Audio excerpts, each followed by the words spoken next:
그리스도의 풍성하신 은혜와 사랑이 늘 함께 하시기를 바랍니다.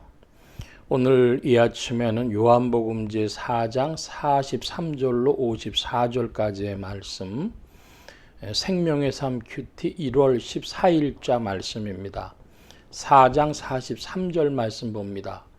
이틀이 지남에 예수께서 거기를 떠나 갈릴리로 가시며 친히 증언하시기를 선지자가 고향에서는 높임을 받지 못한다 하시고 갈릴리에 이르심에 갈릴리인들이 그를 영접하니 이는 자기들도 명절에 갔다가 예수께서 명절 중 예루살렘에서 하신 모든 일을 보았음이더라. 자, 먼저 45절까지의 말씀을 보면은 선지자가 고향에서 높임을 받지 못한다. 그런 말씀을 잠시 봅니다. 선지자는 하나님께서 메시지가 있어서 백성들에게 보낸 사람인데요. 그러므로 사람들이 그의 말을 잘 귀 기울여 들어야 됩니다. 청종해야 되는데 선지자가 고향에서 높임 받지 못한다는 것은 고향 사람들은 그 선지자의 말을 청종하지 않는다, 잘 들어주지 않는다는 것이죠. 이유가 뭘까요? 내가 잘 아는 사람이라고 하는 선입견이 그것을 가로막는 것이죠. 그러니까 우리는 누구의 말을 좀 경홀히 여길 가능성이 있냐면은 가까운 사람들, 내가 잘 아는 사람들, 가족들, 친구들, 뭐 이렇게 잘 알고 지내는 동료들, 이런 사람 말을 지혜가 부족한 이들은 경홀히 여깁니다. 어머니 말 경홀히 여기는 아들, 또 부하 직원의 말을 경홀히 여기는 상사, 뭐 이런 사람들이 다 선지자가 고향에서 높임을 받지 못한다는 것처럼 그 경홀히 여기는 사람들인데, 그러므로 어떤 부하가 상관한테 그 상황을 자세히 이야기하고 이것이 좀 오류입니다, 이랬을 때에 그걸 귀 기울여 듣지 않는다고 해서 이상한 일이 아니고, 고향에서 높임을 받지 못하는 것처럼 잘 아는 사람의 이야기가 배척될 때에 내 문제라기보단 사실은 그 사람의 선입견이 문제로구나 하는 것을 우리가 알 수도 있습니다. 또 여기 지금 갈릴리인들은 예수님을 영접했다고 했는데 그들이 본 것이 있죠. 이제 명절에 그 6월절에 주님께서 예루살렘 성전에서 장사하는 사람들을 다 내어 쫓으신 성전 정화의 사건을 그들이 봤다는 것입니다. 그러므로 주님하고 성전은 매우 밀접한 관계고, 성전을 저렇게 뒤집어 엎을 정도면 하나님이 보낸 사람이구나, 이제 그들이 그렇게 본 것이죠. 자, 46절 이하입니다. 예수께서 다시 갈릴리 가나에 이르시니 전에 물로 포도주를 만든 것이라 왕의 신하가 있어 그의 아들이 가버나움에 병들었더니 그가 예수께서 유대로부터 갈릴리로 오셨다 함을 듣고 가서 청하되 내려오셔서 내 아들의 병을 고쳐주소서 하니 그가 거의 죽게 되었습니다. 예수께서 이르시되 너희는 표적과 기사를 보지 못하면 도무지 믿지 아니하리라. 신하가 이르되 주여 내 아이가 죽기 전에 내려오소서. 예수께서 이르시되 가라 내 아들이 살아있다 하시니 그 사람이 예수께서 하신 말씀을 믿고 가더니 내려가는 길에서 그 종들을 오다가 만나서 아이가 살아있다 하거늘 그 낫기 시작한 때를 물은즉 어제 7시에 열기가 떨어졌나이다 하는지라.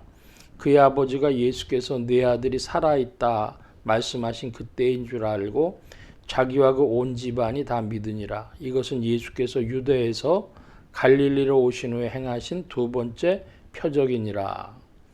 예수님께서 두 번째 표적을 보여주셨는데, 첫 번째 표적은 갈릴리 가나의 혼인잔치에서 물을 포도주로 만드신 그런 표적이었다고 한다면은, 이제 두 번째의 표적은 죽어가는 아이를 말씀으로 살려내신 역사죠.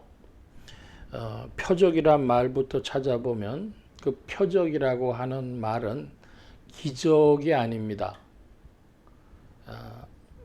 이 표적은 두 가지로 이해될 수 있는데, 그렇기 때문에 한국어 단어를 표적이라는 말을 썼는데요. 하나는 표시라고 하는 겁니다. 표시. 또 하나는 이적이란 뜻을 가지고 있죠.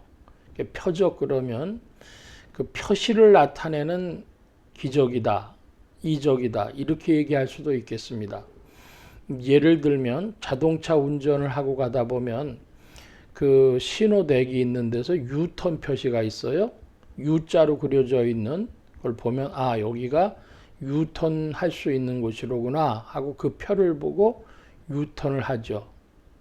그것처럼 표시라는 것입니다. 예수님이 물을 포도주로 바꾸셨다. 그것은 그 인생 중에 역사하시고 기적을 나타내시기도 하고 기쁨을 주시기도 하고 하시는 그런 분이라고 많은 설교자들이 해석을 합니다. 저도 동의합니다. 우리의 물 같은 우리의 인생에 기쁨을 주시는 주님, 혼인잔치를 잔치답게 만드신 주님이셨습니다. 자, 그런데 두 번째 표적이라고 했습니다. 두 번째 표적은 핵심이 어디 있냐 그러면은 말씀 사건이라는 것이죠. 말씀과 믿음. 여기 50절에 보면 예수께서 하신 말씀을 믿고 가더니, 말씀과 믿음이 결합될 때 역사가 일어나는 것입니다. 그러니까 아이가 죽어가는데 예수님이 말씀하시니까 일어났다 하는 이 사건에 멈춘 것이 아니라, 그것이 표시해 주는 내용은 뭐냐 그러면 말씀과 믿음이 만났을 때에 주님의 손길을, 주의 역사를 만난다, 이런 뜻이라 하겠습니다. 내 아이가 죽기 전에 내려오소서, 이 신하가 구한 것은 49절의 말씀처럼 내려와 주십시오, 가버나움에 같이 가 주십시오 그랬는데 주님은 가라, 내 아들이 살아있다 하셨습니다. 가라 그러셨습니다. 돌려보낸다는 거예요. 너랑 이제 너 네 일 보면 된다, 이런 말씀입니다. 아들이 살아있으니까. 그랬을 때에 말씀으로 주님을 만나는 인생들, 그런 인생들은 그 말씀대로 행하겠죠. 오늘날 보면 우리의 신앙이 봐야 믿지, 그런 이들이 있어요. 그리고 믿어야 보지, 그런 이들이 있습니다. 그러면 2000년 교회사에는 무엇이 더 메이저리티겠습니까? 당연히 믿어야 보지 하는 것입니다. 믿고 가더니, 말씀을 믿고 갑니다. 그래서 말씀 신앙, 말씀에 근거한 신앙. 어떤 사업하는 분들이 계신데 그 자기들 성경 공부를 하더라고요. 근데 가끔씩 목사님들 초청하기도 하고 그러는데, 그분들 성경을 보니까 약속으로 말씀을 보더라고요. 두려워 말라 하신 주님, 제 마음에 평강을 주십시오. 근거가 있어요. 두려워 말라 하신 주님입니다. 함께 하신다 약속하신 주님, 이렇게 말씀을 붙들고 말씀 신앙으로, 말씀과 믿음이 결합되어질 때 주의 손길을 보는 것이죠. 오늘도 우리의 심령 속에 그런 역사가 일어나는데, 갈릴리 가나에서 하신 주님의 두 번째 표적은 말씀 신앙, 말씀과 신앙이 결합되어질 때에 주님의 손길, 주님의 역사가 나타난다 하는 것이었습니다. 그것을 표시해 주셨습니다. 그래서 표적이라, 표시를 하는, 표시를 나타내는 어떤 뜻을 전달하는 이적이다 하는 것입니다. 오늘 말씀 여기까지 보겠습니다. 기도합니다. 만복의 근원 되신 주님, 함께해 주셔서 주님의 은혜와 사랑 가운데 우리의 신앙도 말씀 신앙의 터 위에 굳게 서게 하여 주시고, 오늘도 주의 말씀과 함께 전진할 때 성령의 일하심을 체험하며 주의 이름 높이는 믿음의 사람들이 더욱 되게 하여 주옵소서. 이끄심을 구하며 의지하올 때에 예수 그리스도의 이름으로 기도하옵나이다. 아멘.